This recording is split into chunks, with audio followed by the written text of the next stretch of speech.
This is section 25 from Book 4 of Caesar's De Bello Gallico, the second section of Book 4 that's on the AP syllabus for Latin.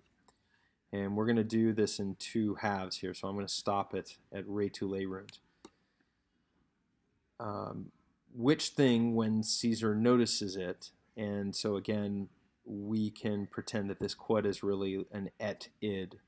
So, and when Caesar notices it,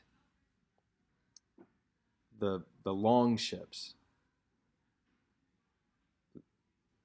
both the appearance of which was in usitatior, was more unaccustomed to the barbarians, and the motion of them, so the species quarum and the motus, and their motion was freer for use.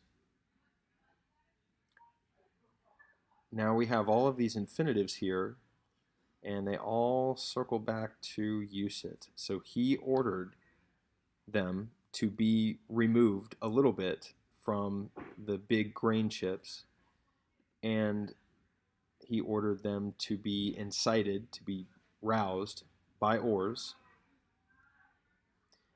and he ordered them to be set up, established at the open flank of the enemy here.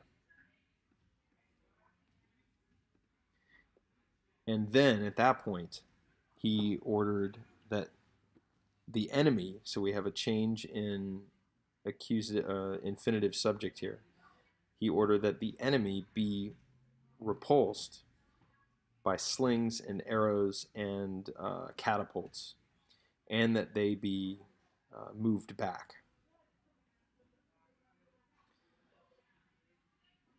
This affair, this situation, was for our men for a great use, which really isn't intelligible in English. This is called a double dative. So what we're saying here is which situation was greatly useful to our men.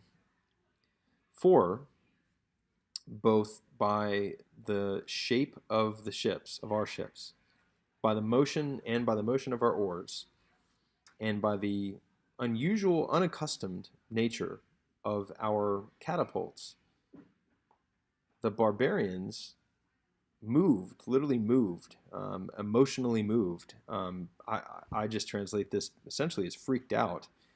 They halted, they stood their ground instead of advancing. And even a little bit, just a little bit, they retraced their step. They brought back their step, so they retreated.